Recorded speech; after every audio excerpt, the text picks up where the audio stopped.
I have a question, Stuart. Yes. Very much looking forward to seeing you next week. And my life and my meditation and my deep life has been turbulent and just revved up. And can you talk about the relationship of the teacher and the student and what I can best do besides surrender to my navel as I get ready to be with you? Thank you. What you could best do besides surrendering to your look, a teacher-student relationship is a very precious relationship. Its purpose is to really provide a state of enlightenment. Both of them, by having a real need to be with God, by having a real need to do the work inside themselves, to develop a system inside that enables them to, connect with spiritual energy. I mean, this relationship is probably one of the greatest marriages that exists on earth, because it's a marriage that should be based totally upon the need for enlightenment, the need for God consciousness, the need for spirit. And in that marriage, it's like any marriage, you have to for a marriage to work, you have to let go. You can't go into a relationship with somebody, thinking that you're going to do it only your way. I mean, the very nature of the person that you're dealing with is going to demand that you have to surrender something. Well, having a teacher demands this all the time. It demands letting go of ego need, demands letting go of your basic craziness inside, the unhappiness inside, the tensions, the neurosis inside people. It all has to be surrendered in order for that relationship to work. So that relationship between a teacher and a student demands a very deep level of surrender, a very deep level of our humanity, a very deep level of letting go of all the blocks in ourselves, and to top it all, a very deep need to be with God. Otherwise, it doesn't work. If somebody tries to mold a teacher into their way of thinking, the relationship will go nowhere. If a teacher tries to mold a student into his or her way of thinking, the relationship's going to go nowhere. But if they both recognize they need Shakti, they need energy, they need nurturing, they need to surrender, they can't control the life of another human being. All they can do is nurture that life and train the person to build a system inside themselves that is strong enough to have a connection with God, with spiritual energy. That relationship is absolutely essential. Even before I met Rudy, I knew that was essential. I also knew something very clearly. I could not do this on my own. I needed somebody to guide me. And in finding somebody to guide me, I had to surrender deep enough to be able to receive the guidance. If I was going to spend all my time being right and this and, it absolutely done me no good. It would have done Rudy no good. It would have been a nightmare of a situation. So that really is the relationship. And both teacher and student have to do this. Otherwise, this relationship doesn't work. You can't have a relationship with a spiritual teacher on your own terms. If you try to do that, you'll go absolutely nowhere. And a teacher can't have a relationship with a student on his or her own terms, because it'll go nowhere, absolutely nowhere. It'll go everywhere if both of them incrementally surrender inside themselves so that they can make room for the energy, the Shakti, for the great depth of a marriage of that nature to take place. To me, that's really the key to learning from a teacher.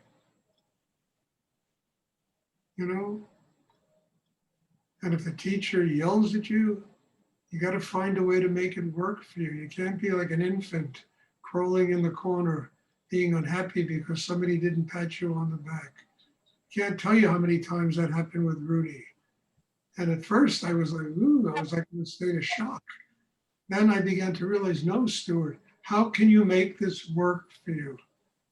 Even his yelling and his this, it's just energy that you can use to grow. You have to learn how to make this work for you. And eventually I learned how to do that. It was amazing. And it served me all my life.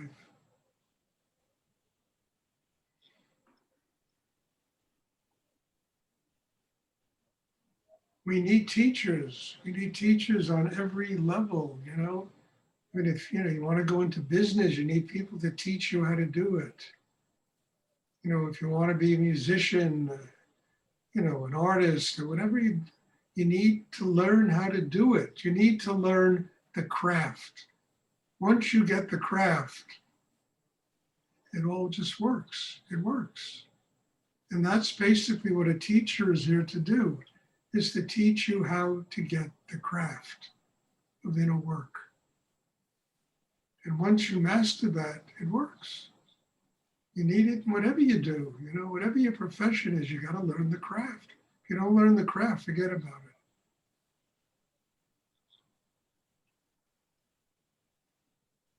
And then once you master the craft, then the inspiration comes. All the juicy stuff can come and find a home inside you.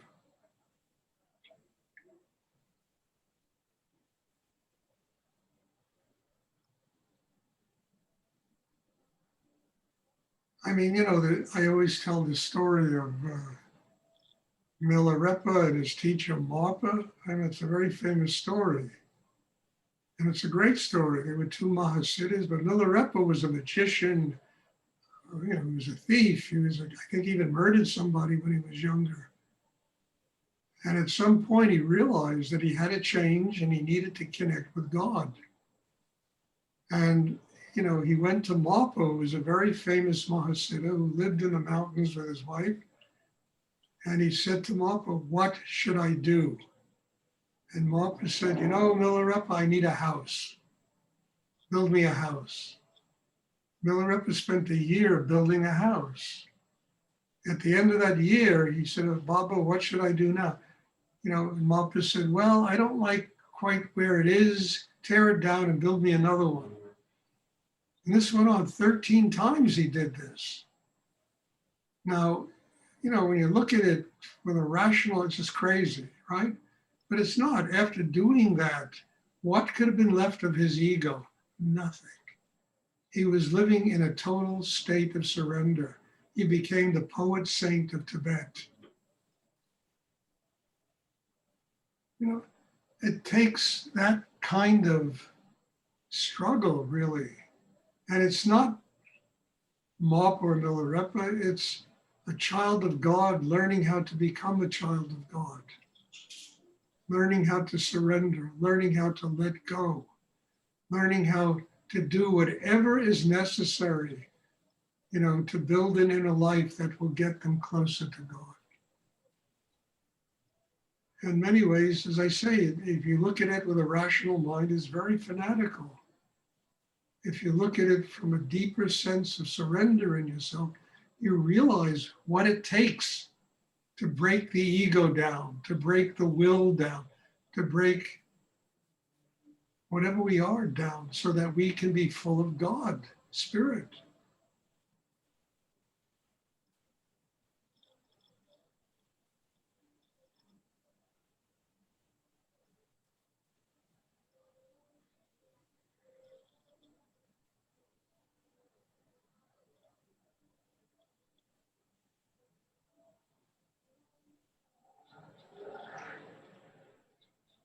Thank you, Stuart. Is that something that a student can ask out loud or silently from the teacher or from God? Something a student can slowly learn to do. Okay. You know, you can say, what should I do to a teacher? And, all right, build me a house. Or you can find in yourself what you can do in order to break yourself down. And that's the only purpose of it. It's not to serve a master. It's simply a matter of breaking oneself down. We saw Rudy do that with Muktananda. It was unbelievable how how much he surrendered and let go, and it was unbelievable what went on there. It was a great teaching for me.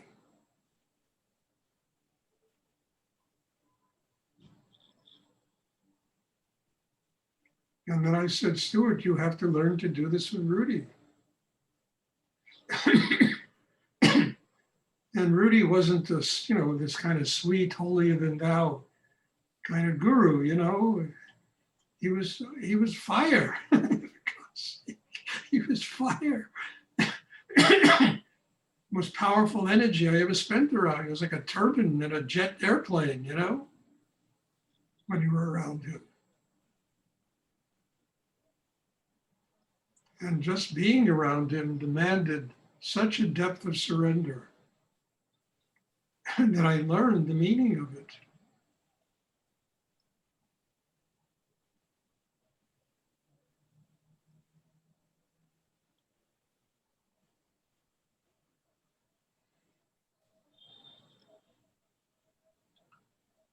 Does anyone else have a question? As I said before, rational thinking of people that live in the Western world and where we're trained from the time we're in kindergarten to live in this part of none of this makes sense. It only makes sense when you get to a place in yourself where you deeply experience what it means to live in a state of surrender. That's when it begins to make sense. And it doesn't make sense in intellectual terms. It makes sense because you see yourself growing and evolving, developing more consciousness, developing a greater capacity, to be used by higher energy in this world.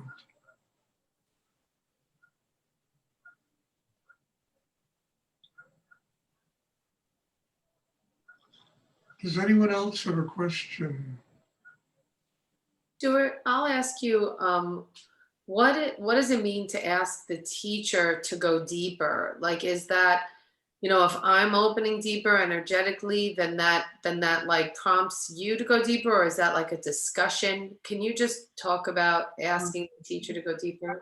Discussion. You open and go deeper. Any teacher worth his orange t-shirt would just simply connect with that and will, go to a place inside, which is much deeper, that will be able to nurture your growth. Your need affects how deeply a teacher will work on himself sometimes. And, Rudy always said a lousy, teacher can be made into a great teacher by a great student. And that's really true. So it just depends on how deeply your need goes. And any teacher, as I say, worth their orange robe or t-shirt, orange socks, whatever they wear, will respond to that. Say, okay, my God, that person is really demanding a spiritual life. I have to work in depth to be able to nurture that person. Somebody that just sit there and, they just look at you, doesn't inspire anything. The teacher will work deeply because they need to do it for their own spiritual life. But somebody who doesn't really have that need inside and just sits there like a limp carrot, it's not going to terribly inspire the teacher to go very deep. How can we measure the depth of our own selves in these practices? Like, You can't. You just do it. This is not, when do you try to get a lot of intellectual answers to your questions? And they don't exist, you just have to do it. It becomes living experience. You tap the need so deep inside yourself that you never even have to ask that question. It becomes living experience every day in your life. And then it's not a matter of knowing, it's a matter of you live it. It becomes integral to everything you do in your life because you have plummeted the depth inside yourself that opens a direct link between you and higher energy in the universe. And then you never ask, how can I tell you? It becomes living experience.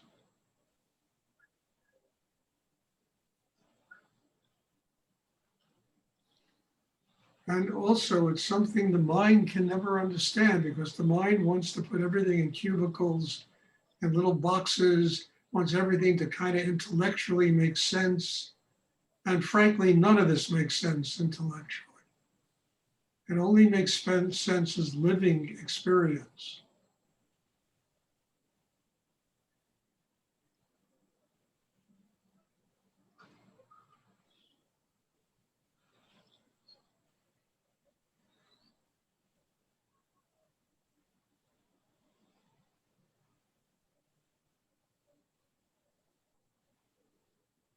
Does anyone else have a question they would like to ask?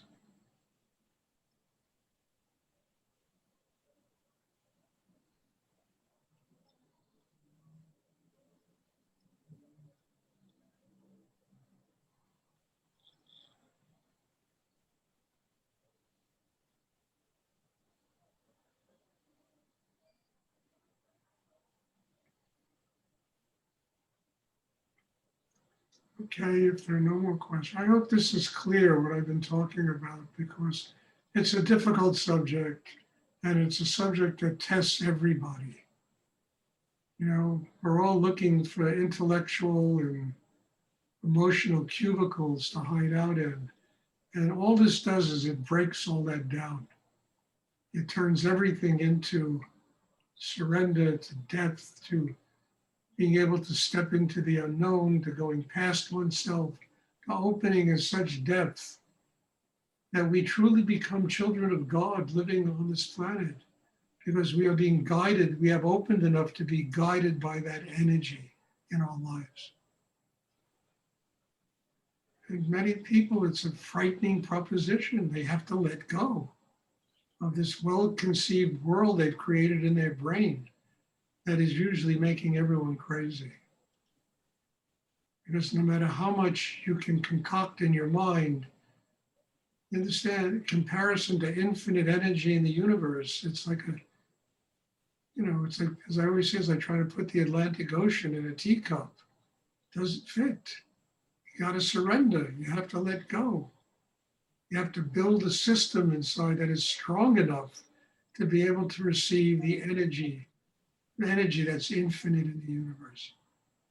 And that's all meditation is about. That's what it's for, to build that kind of system.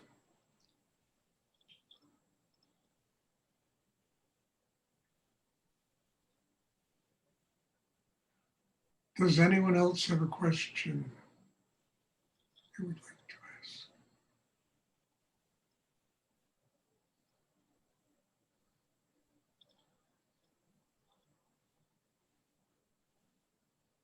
And then just to finish this up, the chaos disappears. The insecurity goes away. The need to control everything goes away. The ability to let life be manifests. The security to live here that way manifests.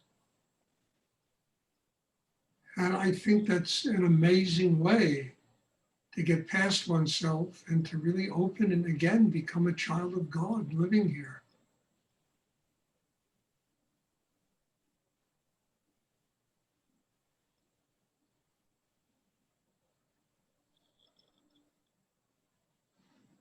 Okay, if there are no more questions, there'll be class on Sunday. same time, same place. And I'm looking forward to seeing everybody on Sunday. Have a great weekend. And again, God bless you all. Thank you. I tell you, you know, as difficult as it is for me to do this 7 days, 7 times a week, today is a 50 people came to meditation. You know, I'm grateful because I am learning so much and all of you are part of it. And I need to learn the things I'm learning in order to continue this growth process inside myself. So God bless you all. Thank you. And I'm looking forward to seeing you all on Sunday. Thank you. Bless you. Thank you, Stuart. Thank you. Stuart. Millions of thank yous. Thank you. Thank you very much, Stuart. Thank you, Stuart. You're welcome. Right. Thank you. Bye.